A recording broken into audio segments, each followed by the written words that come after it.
नमस्कार दोस्तों, लाभित हर्पित कुमार इलाहाबादिया के चैनल पे आप सब लोगों का स्वागत है। तो आशा करता हूँ कि आप लोगों को पिछला लेक्चर जो अबेटमेंट से रिलेटेड मैंने बताया था वो पसंद आए होंगे। तो आज हम भारतीय न्याय संहिता के अपने दूसरे कड़ी पे चलते हैं। तो आज मैं आप लोगों को नया चैप्टर क्रिमिनल कॉन्स्पिरेसी पढ़ाऊँगा।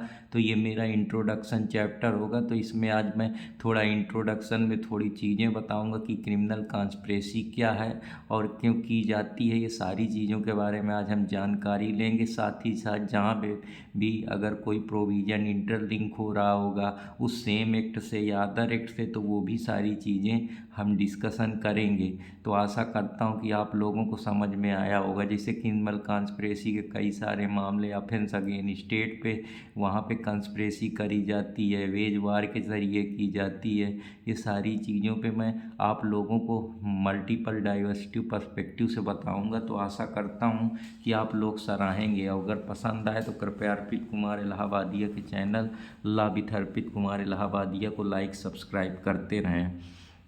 तो अब चलते हैं क्रिमिनल कॉन्स्पिरेसी की तरफ। क्रिमिनल कॉन्स्पिरेसी का मतलब होता है कोई ऐसा एक्ट करना जो अपने आप में क्रिमिनल है और साथ ही साथ वो कंस्पायर किया गया है, षड्यंत्र बनाया गया है कि मैं कोई काम करना चाहता हूँ जहाँ मेरी गिल्टी इंटेंशन है। मेरे को पता है कि यार हम दोनों लोग मिल के कुछ ऐसा अपने दिमाग में एक इंटेंशन बनाते हैं, एक एग्रीमेंट बनाते हैं कि यार इसके घर में चोरी करना है। तो हमने क्या करा, अपने एग्रीमेंट बना लिया माइंड में कि उसके यहाँ चोरी करना। तो हमने क्या करा, षड्यंत्र हमने अपने आप में गढ़ लिया कि यार इस एक्ट को परिणाम देना है। तो जो हमने उस एक्ट के लिए काम करना शुरू कर दिया, हमने एक्टस लिया। इसीलिए जो क्रिमिनल कॉन्स्पिरेसी होती है वो पर से अफेंस होना माना जाता है, खुद से अफेंस है। क्योंकि एग्रीमेंट तो हमने पहले ही से बना लिया, मतलब हमने वो एक्ट कर दिया। मतलब हमने जब फिजिकल एक्ट कर दिया तो हमने तो एक्टस रिया कर दिया। तो इस वजह से जो वो फिजिकल अटेम्प्ट होता है, एग्रीमेंट जो हम कमिट करते हैं कॉन्स्पिरेसी में, उसको हम खुद से ही ऑफेंस मानते हैं। तो ये भी एक इम्पॉर्टेंट चीज़ है। तो कुछ चीज़ें मैं आप लोगों को यहाँ बता रहा हूँ, लेकिन जो हमारी भारतीय न्याय संहिता है उसमें ये सेक्शन 61 में दिया। हालांकि पहले ये 120 ए और बी में इसके प्रोविज़न थे, जो हमारा आईपीसी था, इंडियन पीनल कोड। लेकिन अब हम यहाँ पे क्रिमिनल कॉन्स्पिरेसी के बारे में समझ रहे हैं। तो क्रिमिनल कॉन्स्पिरेसी का मतलब होता है कोई षड्यंत्र गढ़ना, एक एग्रीमेंट बनाना जिसके जरिए आप कोई किसी को कोई एक्ट कमिट करते हैं जो पूरी तरीके से दो या दो लोगों की सहमति से मिलकर की हुई षड्यंत्र बनाना, कोई कॉन्स्पिरेसी रचना जिसकी वजह से कोई ऑब्जेक्ट, आप कॉमन ऑब्जेक्ट, एक आपका उद्देश्य होता है कि मुझे इसके घर में चोरी करना है, मुझे इसके यहाँ डकैती करवानी है, मुझको इसको इस आदमी के यहाँ लूट करनी है, चोरी करनी है, या मुझे इसकी यहाँ रॉबरी करनी है। तो ये क्रिमिनल कॉन्स्पिरेसी का क्या, या किसी को मारने के लिए षड्यंत्र रचना,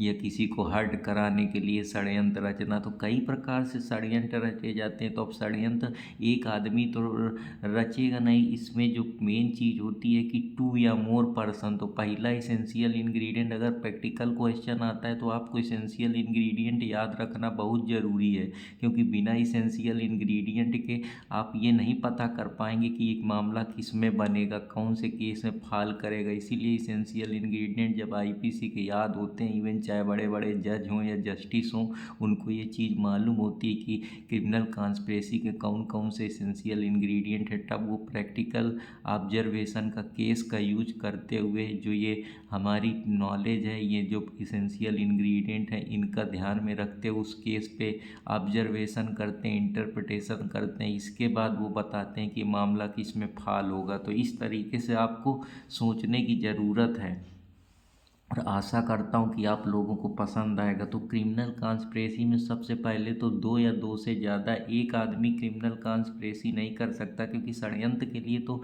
एक आदमी और चाहिए ना। अकेले थोड़े तुम षड्यंत्र बना लोगे, षड्यंत्र के लिए तो एक आदमी और चाहिए। आप कोई भी कॉन्स्पिरेसी करेंगे तो वहाँ दो या दो से ज़्यादा लोगों का होना ज़रूरी है। और साथ ही साथ वो जो दो दो आदमी या दो से ज़्यादा तो होना ज़रूरी है, साथ ही साथ एग्री होना भी ज़रूरी है। मतलब सहमति चीज़ ज़रूरी है। अब ये नहीं कि आपने किसी से षड्यंत्र के लिए कहा, वो एग्री नहीं कर रहा कि नहीं मैं तो ये काम नहीं करूँगा, तो फिर वो मामला क्रिमिनल कॉन्स्पिरेसी के अंदर नहीं आएगा। उसमें एग्रीमेंट होना बहुत ज़रूरी है। इसीलिए कहते हैं कि एग्रीमेंट बहुत ज़रूरी है, क्योंकि एग्रीमेंट ही खुद से एक्ट है अपने आप में। इसीलिए वो पर से अफेंस है, खुद से अफेंस है क्रिमिनल कॉन्स्पिरेसी।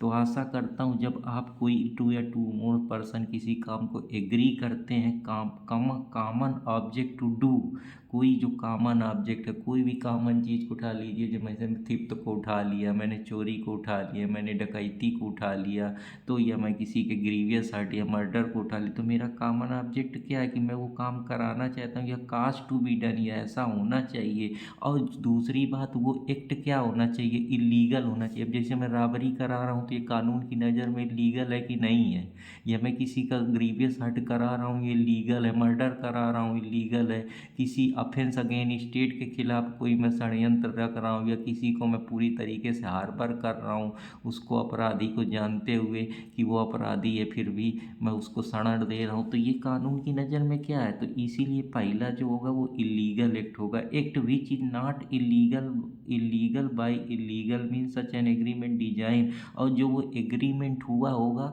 वो उस कॉन्स्पिरेसी को करने के लिए हुआ होगा। अगर कोई भी एक्ट बना रहे हैं कि मेरे को चोरी करना है, तो स्वाभाविक सी बात है एग्रीमेंट उस काम को करने के लिए तो बनेगा, तभी तो कॉन्स्पिरेसी का रूप लेगा। तो आपको मैं बहुत छोटी छोटी चीज़ें, बारीक बारीक चीज़ें बता रहा हूँ। ये सारी चीज़ें आप लोगों को सब बड़ी जगह बस ये पढ़ाया जाएगा, टू या मोर एग्री कॉमन ऑब्जेक्ट इलीगल, बस हो गया उन लोग का, इसके इनके अंदर नहीं जाते वो लोग। तो अब मैं बताता हूँ, provided that no agreement except agreement to commit an offence unless some act beside. जरूरी है क्रिमिनल कॉन्स्पिरेसी के लिए कुछ एक्ट उसके पीछे एग्रीमेंट के होना जरूरी है। अगर दो या दो से ज़्यादा पार्टी हैं तो वो इसको परस्यू करें, उस एग्रीमेंट का साथ दें, उस एग्रीमेंट के लिए वो, तभी वो क्रिमिनल कॉन्स्पिरेसी के अंदर आएगा। कुछ एक्ट एग्रीमेंट के होना अलावा ज़रूरी है, तभी हम कहेंगे कि वो क्रिमिनल कॉन्स्पिरेसी का पार्ट है। अगर कोई एग्रीमेंट नहीं है तो वो कभी क्रिमिनल कॉन्स्पिरेसी नहीं हो सकता, क्योंकि बिना सहमति के, बिना सहमति बिना षड्यंत्र के कैसे बनेगी। तो उसके लिए दो लोग चाहिए, और जैसे ही दो लोग या दो लोग से ज़्यादा होंगे वैसे ही एग्रीमेंट बन जाएगा। तो ये सारी चीज़ें, जैसे एक्सप्लेनेशन वन कहता है ये कि प्रत्यक्ष रूप से दिखता है कि कोई भी लीगल एक्ट जो है उसका अल्टीमेट ऑब्जेक्ट एग्रीमेंट होता है। भाई अगर आप कोई भी ऑब्जेक्ट, कोई भी एक्ट करेंगे लीगल, सबसे पहले एग्रीमेंट बनाएंगे। और यह तो मेरली एक्सीडेंटल, जो उसका सहयोग कर रहा हो, जैसे मैं हूँ, मान लो मैं कह रहा हूँ अब मेरे को किसी के यहाँ कॉन्स्पिरेसी करानी, तो मेरा सहयोग कोई ना कोई तो आदमी करेगा, तभी तो उसके साथ एग्रीमेंट होगा। तो ये सारी चीज़ें उस ऑब्जेक्ट को, ये ऑब्जेक्ट कुछ भी हो सकता है। मेरा ऑब्जेक्ट क्या है, उस कमीशन को करना, उस अपराध को करना, उस अपराध के लिए मैंने ये सब काम करा है, एग्रीमेंट करा है, इलीगल एक्ट मीन्स के जरिए करा है। तो ये सब चीज़ें क्या हो गई, ये हो गई हमारी क्रिमिनल कॉन्स्पिरेसी के अंदर।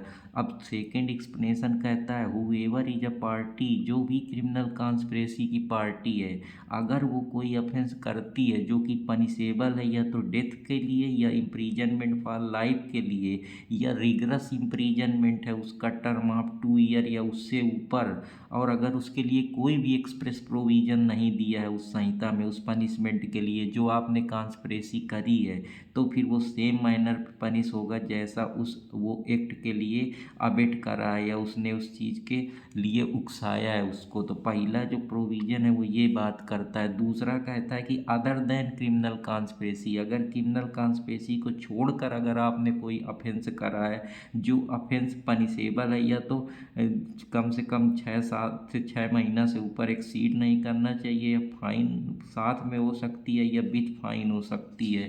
तो ये सारी उसके पनिशमेंट, आपको इम्प्रीजनमेंट मिलेगा। अगर वो क्रिमिनल कॉन्स्पिरेसी के अलावा अगर आपने कोई अपराध करा है तो कम से कम आपको 6 महीना से ऊपर सज़ा नहीं मिलेगी, साथ ही साथ आपको फाइन देना पड़ेगा। तो ये कुछ इम्पोर्टेंट चीज़ें हैं जो मैं आप लोगों को बताने का प्रयास कर रहा हूँ। और जितने भी सीआरपीसी में इसका ट्रायल होगा, जो भी ऑब्जेक्ट होगा कॉन्स्पिरेसी का, वो हमेशा कॉग्निजेबल केस का होगा। कॉग्निजेबल का मतलब है कि जो मामला है वो काफ़ी सीरियस इन नेचर है, और नॉन कॉग्निजेबल दोनों का हो सकता है, लेकिन साथ ही साथ ये बिलेबल मजिस्ट्रेट फर्स्ट क्लास के द्वारा इसको ट्रायल किया जाएगा। ट्रायल 61 टू बी में जो होगा ये नॉन कॉग्निजेबल का मामला होगा, और बेलेबल मजिस्ट्रेट फर्स्ट क्लास का जो होगा वो फर्स्ट क्लास ही मजिस्ट्रेट कॉन्स्पिरेसी से मामले डील कर सकता है। कहने का मतलब है कि जो ट्रायल होगा वो इन्हीं की कोर्ट में होगा। तो आशा करता हूँ कि आप लोगों को ये समझ में आया होगा। इसके मेन एसेंशियल इंग्रेडिएंट जो सेक्शन 161 सब क्लास 1 में दिए हैं, जो बताते हैं कि अब हमको एसेंशियल इंग्रेडिएंट याद रखना बहुत ज़रूरी है। तो आप इसका चाहे रूल बना लीजिए, मैं ट्रिकें जनरली बना लेता हूँ। जैसे टू या मोर पढ़ा रहा हूँ तो इसका मैं टू कॉमन ले लिया, मैं आपको सब चीज़ें सिखा रहा हूँ।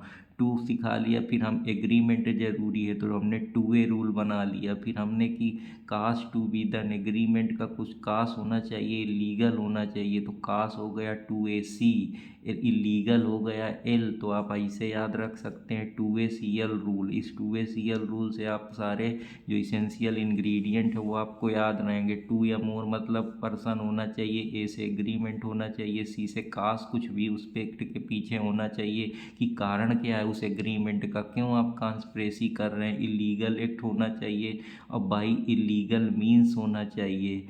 तो ये आप to A C L I का रूल बना सकते हैं। आई से इलीगल मीन्स होना चाहिए, जो मीन्स होना चाहिए वो इलीगल होना चाहिए। माध्यम क्या आप चुन रहे हैं, लीगल थोड़े चुन रहे हैं किसी के यहाँ चोरी करना, कॉन्स्पिरेसी करना। तो ये सारी चीज़ें इसके अंदर आती हैं। तो आशा करता हूँ कि आप लोगों को पसंद आया होगा। देखिए नीचे लिखा भी है, legals mean that everything is either is offence, जो या तो ऑफेंस है या प्रोहिबिट करता है, ला उसको मना करता है, और जो कहीं ना कहीं ग्राउंड है सिविल एक्शन का। तो ये सारी चीज़ें हैं जो आपके सेक्शन 2 सब क्लास 15 में डिफाइन है। संहिता के ओवर एक्ट का मतलब है कुछ और भी अदर एक्ट उसके साथ डन होना चाहिए। जो आप कंस्पिरेसी कर रहे हैं उस कंस्पिरेसी के साथ कुछ एग्रीमेंट या कुछ कास्ट टू बी डन, कुछ कारण होना चाहिए जिसकी वजह से आप वो एग्रीमेंट कर रहे हैं। कहने का मतलब ये है कि एग्रीमेंट खुद में अपने आप में एक टसरिया है, इसीलिए वो पनिशेबल है। क्योंकि आपने जैसे ही एग्रीमेंट करा, आपने किसी काम को करने के लिए एक्ट कर दिया, आपकी इंटेंशन जाहिर है कि मेरे को कंस्पिरेसी करना है, मतलब आपने एग्रीमेंट करके आपने अपना एक टसरिया दिखा दिया कि मैं इस एक्ट को करने वाला हूँ। तो इस वजह से एग्रीमेंट इटसेल्फ एक टसरिया एंड हेंस पनिशेबल। अब कॉन्स्पिरेसी अगर डन हो जाती है उस सब्सटेंटिव के लिए तो even without any overt act के भी हो सकती है, ये भी एक चीज़ है। अब दूसरी बात, ये कंटिन्यू ऑफेंस है टिल दिस एग्जीक्यूटेड। अब कंटिन्यू कैसे है, अब मान लीजिए आपने कोई कॉन्स्पिरेसी करी। अब कॉन्स्पिरेसी क्या है, अब एक जगह कॉन्स्पिरेसी करी कि मुझे को घर लूटना है, फिर इसके बाद थोड़ी देर बाद आप कोई दूसरा सब्सिस्ट कर दें, एग्जीक्यूट कर दें, जब तक कि आपकी चॉइस ना ख़त्म हो जाए। कंटिन्यू इसीलिए कि आपने अभी सोचा कि यार आपने एग्रीमेंट बना लिया कि यार मेरे को घर लूटना है, तो अब क्या है, आप उस घर को लूटने में लूटते रहेंगे, घर को लूटेंगे, फिर दूसरी जगह लूटेंगे, फिर दूसरी जगह लूटेंगे। तो जब तक ये आपके चॉइस से ख़त्म नहीं हो जाती, क्योंकि एक बार एग्रीमेंट बन गया तो बस काम चलता गया, इसलिए ये कंटिन्यू ऑफेंस। जैसे अबडक्शन है, एक बार हो गया, अब एक को आप रेप कर दिए, इसके बाद उसको मार दिए, उसका कत्ल कर दिए, उसको जला दिए, तो ये क्या है, लगातार ये एक जगह लेके रेप करे, फिर दूसरी जगह लेवा गए, तीसरी जगह उसको रखे, चौथी जगह उसको बेच दिए। तो ये क्या है, कंटिन्यू चल रही हैं चीज़ें। इसीलिए जो कंटिन्यू के हम सीआरपीसी में जो हम ऑफेंस ट्रायल कहाँ घटित होगा कि जहाँ ऑफेंस कमिट हुआ है या जहाँ एक्यूज जिस जगह पे पाया गया है, ये सारी चीज़ें हम आप पढ़ते नहीं हैं कि ट्रेस ऑफ ट्रायल या इंक्वायरी में कहाँ कहाँ उसका जुडिक्शन लगेगा। तो इस तरीके से आप इंटरलिंक भी कर सकते हैं। तो आशा करता हूँ कि आप लोगों को, इसीलिए जो हमेशा कॉन्स्पिरेसी होती है वो सीक्रेट में की जाती है, सीक्रेसी गुप्त रखी जाती है, उसको आप ऐसे जान ही नहीं पाएंगे। अब हम दोनों आपस में मेंटल माइंड में दिमाग बना के एग्रीमेंट कर लिए, अब हम कहीं भी कॉन्स्पिरेसी कर रहे हैं, सिर्फ हम ही दो लोगों को तो पता है, तो कैसे पता चलेगा, वो सिर्फ ऐसे नहीं पता चलेगा। या अब कोई आदमी से मिला हो, कुछ सरकमस्टेंसेज के जरिए कुछ कड़ियाँ जोड़ के, कुछ लिंक बैठाल के, जो हम रेस जेस्टे का प्रिंसिपल यूज करते हैं, उसके माध्यम से डायरेक्ट एविडेंस तो मिलेंगे नहीं कि हाँ कुछ हुआ है। अब जैसे मैं क्रिमिनल कॉन्स्पिरेसी कर रहा हूँ कि हमने किसी को पैसा लूटा, तो या तो मेरा उसका डिजिटल ट्रांजेक्शन हुआ होगा, या मैं जिसके माध्यम से पैसा लिया होऊंगा उससे कोई कनेक्शन बैठे होंगे, या मैं वहाँ किस गाड़ी से गया हूँगा। तो ये क्या है कि लिंक बन रहे हैं, छोटी छोटी चैन बनाई जा रही है, जिससे एक नेटवर्क तैयार किया जा रहा है। तो यहाँ सोशल नेटवर्किंग थ्योरी भी इम्पोर्टेंट रोल प्ले करती है। मैं आप लोगों को बहुत मल्टी डायमेंशनल पर्सपेक्टिव से चीज़ें समझा रहा हूँ, बड़े आसान शब्दों में समझा रहा हूँ। आशा करता हूँ कि आप लोगों को ये पसंद आएंगी। अगर पसंद आए तो अर्पित कुमार इलाहाबादिया को लाइक सब्सक्राइब कमेंट करना ना भूलें। और अगर if conspiracy is not commit, अगर कॉन्स्पिरेसी कमिट नहीं होती है तो कमिट अदर इलीगल एक्ट अगर हो जाता है तब भी उसके लिए कुछ और एक्ट रिक्वायर्ड होगा। ओवर एक्ट का मतलब कुछ और अदर एक्ट आपको उसके साथ करना होगा। तो ये सारी चीज़ें मैं आप लोगों को बता चुका हूँ। लेकिन कॉन्स्पिरेसी के केस में क्या है कि अकेले अगर आपने एग्रीमेंट भी कर दिया तब भी आपकी लाइबिलिटी बन जाएगी, क्योंकि एग्रीमेंट का मतलब क्या है कि आपकी और उसकी इंटेंशन लमसम सेम है।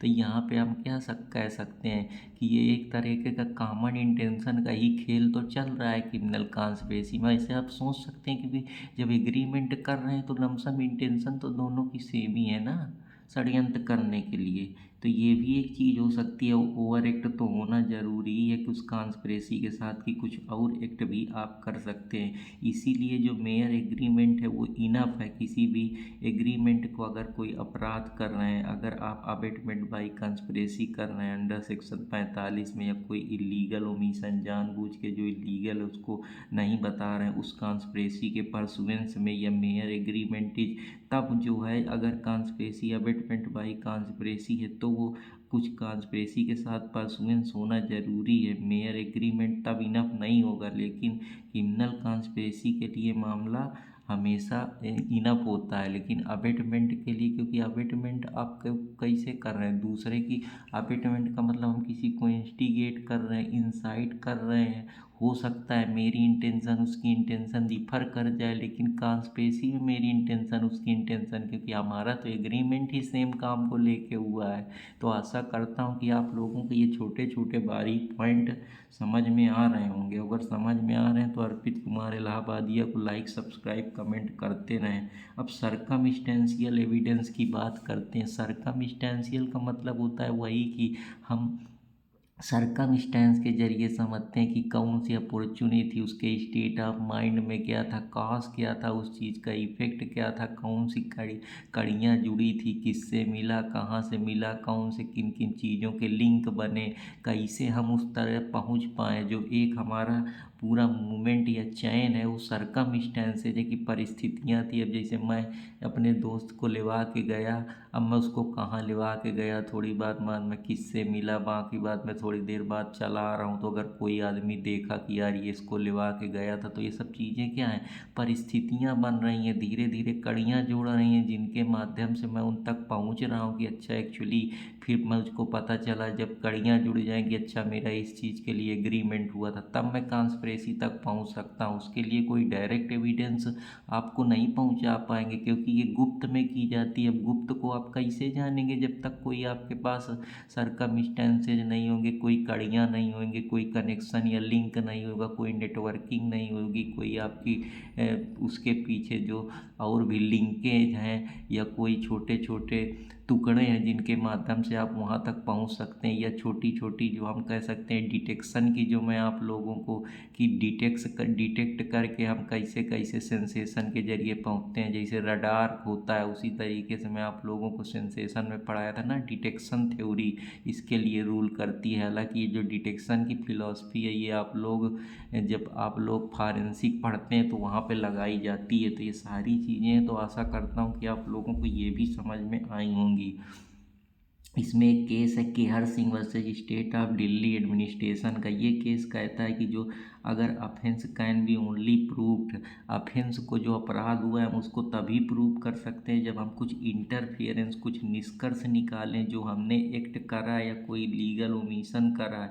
जब तक हम उससे इंटरफियरेंस नहीं करते, कुछ ढूंढने का प्रयास नहीं करते, कोई लिंक नहीं बताते, जो मिसिंग लिंक है उनको जोड़ते नहीं, डिटेक्ट नहीं करते, तब तक हम कैसे कॉन्स्पिरेसी को पता लगाएंगे। जाएंगे। इसीलिए जो अफेंस कॉन्स्पिरेसी का होता है वो जनरली सरकमस्टेंसेज एविडेंस के द्वारा प्रूव किया जाता है, क्योंकि डायरेक्ट मिलना बहुत मुश्किल होता है, कभी कभी हो भी जाता है, लेकिन सरकमस्टेंशियल के जो मामले होते हैं उसको हमको ध्यान में रखना होता है। अब एग्रीमेंट पर से इज एन ऑफेंस, मतलब एग्रीमेंट खुद से क्यों ऑफेंस है, क्योंकि जब मैंने एग्रीमेंट कर दिया तो मैंने अपना एक्ट पहले ही जाहिर कर दिया कि मेरी ये एक्टस रिया है, मेरी इस चीज़ को लेकर ये मेरा एक्ट है इस काम को लेकर। इसीलिए state of superintendent of police versus Nalini के केस में 1999 में, जिसको राजीव गांधी असासिनेशन केस के नाम से भी जाना जाता है, सुप्रीम कोर्ट ने कुछ प्रिंसिपल दिए कि कॉन्स्पिरेसी के पीछे क्या ला है। तो अब उसके बारे में समझने का प्रयास करते हैं।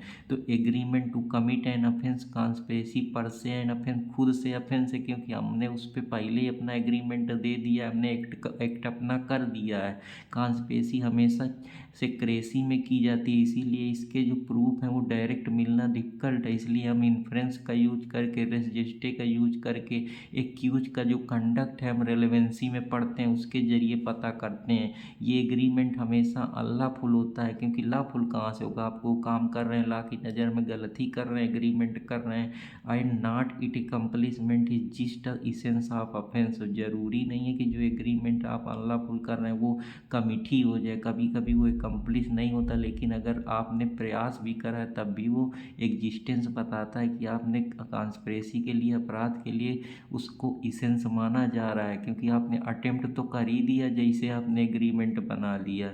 क्रिमिनल कॉन्स्पिरेसी हमेशा पार्टनरशिप इन क्राइम में होती है कि हाँ मैं किसी के साथ पार्टनरशिप कर रहा हूँ, भाई अकेले थोड़े कर लोगे, दूसरे आदमी की ज़रूरत पड़ेगी, और जहाँ दो लोग जुड़ जाते हैं वहीं से पार्टनरशिप शुरू हो जाती है। Each conspiracy consist joint and mutual agency, जो हम म्यूचुअल एजेंसी कॉन्सेप्ट पढ़ते हैं पार्टनरशिप में कि म्यूचुअल दो लोग मिलके शेयर ऑफ प्रॉफिट के लिए एजेंट की तरीके से काम करते हैं, म्यूचुअली एक दूसरे का सहयोग करते हैं किसी भी कॉमन प्लान को प्रोसिक्यूट करने में, उसको एकम्प्लिश करने में, उसको उसके सही दायरे में पहुंचाने में। तो हमारा कॉमन प्लान तो चोरी करना है, तो हमने एग्रीमेंट उस चीज़ के लिए कर लिए, तो पार्टनरशिप। तो अब इसके कुछ एसेंशियल याद रखिए कि पर से ऑफेंस होता है, केसा सेक्रेसी में की जाती है, कंडक्ट एक्यूज का देखा जाता है, एग्रीमेंट अगर अनलॉफुल है तो ज़रूरी नहीं कि कंप्लीट हो जाए, पार्टनरशिप क्राइम में होना बहुत ज़रूरी है। अब ये देखा जाता है एक प्रिंसिपल ऑफ लोकस रेजिट एक्टम होता है। ये क्या है, प्रिंसिपल ऑफ लोकस रेजिट एक्टम का मतलब होता है कि वो प्लेस जहाँ से वो एक्ट गवर्न हो रहा है, मतलब जहाँ मान लीजिए कोई भी प्लेस है जहाँ मैंने उस एक्ट को गवर्न किया है, या place where the contract is enter, जहाँ कंट्रैक्ट बना है, जहाँ एग्रीमेंट बना है, जहाँ हमने सोचा है कि यार इस जगह से हमको ये अपराध को, ये क्रिमिनल कॉन्स्पिरेसी को जन्म देना है, वो उसको बोलते हैं लोकस रेजिटेक्टम। और सबसे बड़ी बात है बियॉन्ड रीजनेबल डाउट प्रूव करना पड़ेगा। अगर आप नहीं प्रूव कर पाए तो फिर कॉन्स्पिरेसी का मतलब क्या हुआ, आप बिना की जो एक्यूज है वो फंसे ना, क्योंकि कोई भी क्रिमिनल मामलों में हम beyond reasonable doubt prosecution prove करता है, ताकि कोई शक ना बचे। नहीं, अगर इस केस में अगर इस तरीके से हम किसी को भी गिल्टी ठहरा देंगे तो पूरी उसकी ज़िंदगी बर्बाद हो जाएगी, वो मेंटल इकोनॉमिक कितने सारे संघर्ष झेलेगा, ट्रामा झेलेगा, इवन वो उस चीज़ के लिए अपराधी नहीं है तब भी वो जाके जेल में सड़ रहा है, फालतू में उसका समय जा रहा है, उसका सोशल रेपुटेशन, डिग्निटी जा रही है। तो कहीं ना कहीं आर्टिकल 21 की हम life on light and liberty से हम उसको वंचित नहीं कर सकते हैं। तो state of Karnataka versus Selvi के केस में कहा गया था कि it is not necessary then prosecution should the prove the case. वही कह रहा है कि जरूरी नहीं है कि प्रोसिक्यूशन उस केस को प्रूव करे with absolute and mathematical certainty के साथ, तो कोई चीज़ नहीं की जा भाई। सर्टेनिटी हम क्या है, एक लिंक के जरिए लगा के अपने जितना हमारा माइंड चल सकता है उस हद तक तो हम जाएंगे, लेकिन any doubt is beyond reasonable doubt, कि अगर कोई भी डाउट है जो बियॉन्ड रीजनेबल डाउट के है या कुछ बचा हुआ डाउट है, तो अब हम सारी चीज़ों को कहाँ तक ले जाएंगे। तो जहाँ तक हमारा माइंड कैरी करता है वहीं तक हम उस रीजनेबल डाउट या बियॉन्ड रीजनेबल डाउट, अब जहाँ से हमारी थिंकिंग है समाप्त हो जाती है, तो हम उस चीज़ को फिर थोड़े मानेंगे कि हम बियॉन्ड रीजनेबल डाउट, जहाँ तक हमारी सर्टेनिटी है कि हम इसको सही कर सकते हैं या एब्सोल्यूट है वहीं तक तो हम जाएंगे। तो इसका कहने का मतलब है कि बियॉन्ड रीजनेबल डाउट तक प्रूव करना चाहिए। आशा करता हूँ कि आप और कोई भी आइसोलेटेड अप्रोच इसमें नहीं लेना है कि बिना कोई अदर मटेरियल के बस ऐसे ही किसी को कह दो कि कॉन्स्पिरेसी। पूरा ध्यान रखो, पूरे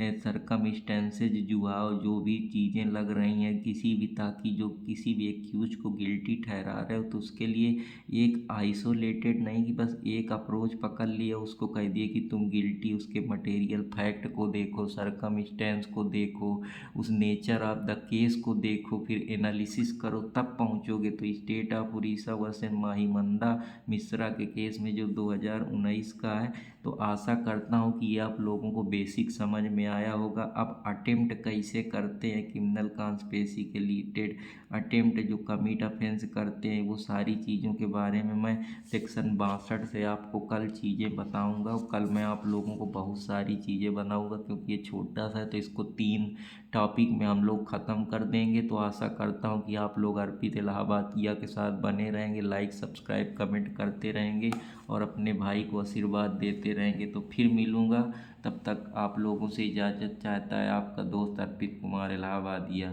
तो चैनल को लाइक सब्सक्राइब करते रहें और अपना प्यार आशीर्वाद देते रहें। जय हिंद दोस्तों, जय भारत।